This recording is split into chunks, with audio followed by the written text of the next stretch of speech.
રહ્યા છીએ સિંધુ ભવન બાજુ. હું ને હર્ષભાઈ સિંધુ ભવનનો વ્યૂ તમને દેખાડી નાખ્યો કેવો વ્યૂ આવે છે. એક નંબર વ્યૂ આવે અને એક નંબર ફરવાની પણ મજા આવે. અટાણે અમે કોમર્સ 6 રોડ આજુબાજુ પૂગ્યા છીએ, તમે જોઈ શકો છો.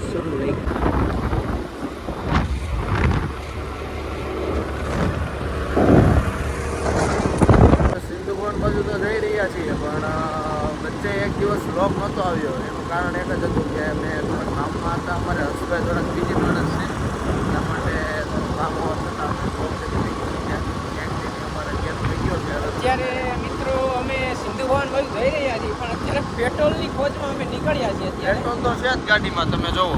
તોય થોડીક પુરાઈ લેવી તો સારું બને એમ. કે આમાં કઈ ગાડી હવે એક જ નક્કી ના હોય. અને આ સિંધુ ભવનનો રોડ તમને બતાવું જોવો.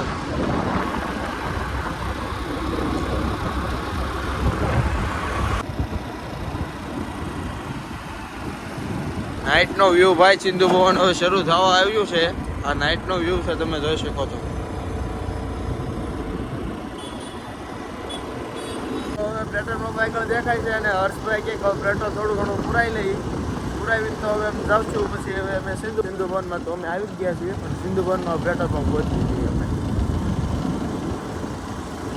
ચાલો હર્ષભાઈ આખો આગળ. હવે તમે કઈ બાજુ પેટ્રોલ પંપ વળી જોઈએ આપણે.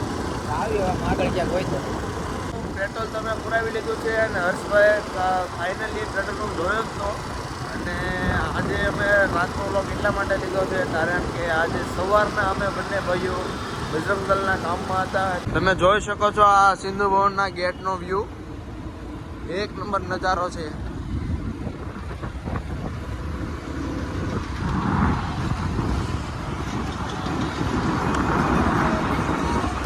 અમે તાજ સ્કાયલાઇન પાસે પહોંચી ગયા છીએ અને તાજ સ્કાયલાઇનની નીચે તમને વ્યૂ બતાવું.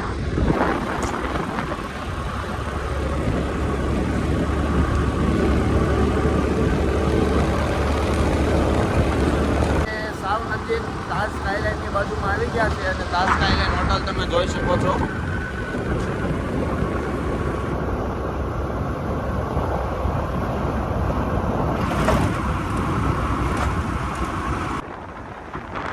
ચાલો મિત્રો, હવે અમે સિંધુ ભવન તો ખાલી આટો મારવા જ આવ્યા હતા, હર્ષભાઈ ને અમે બંને.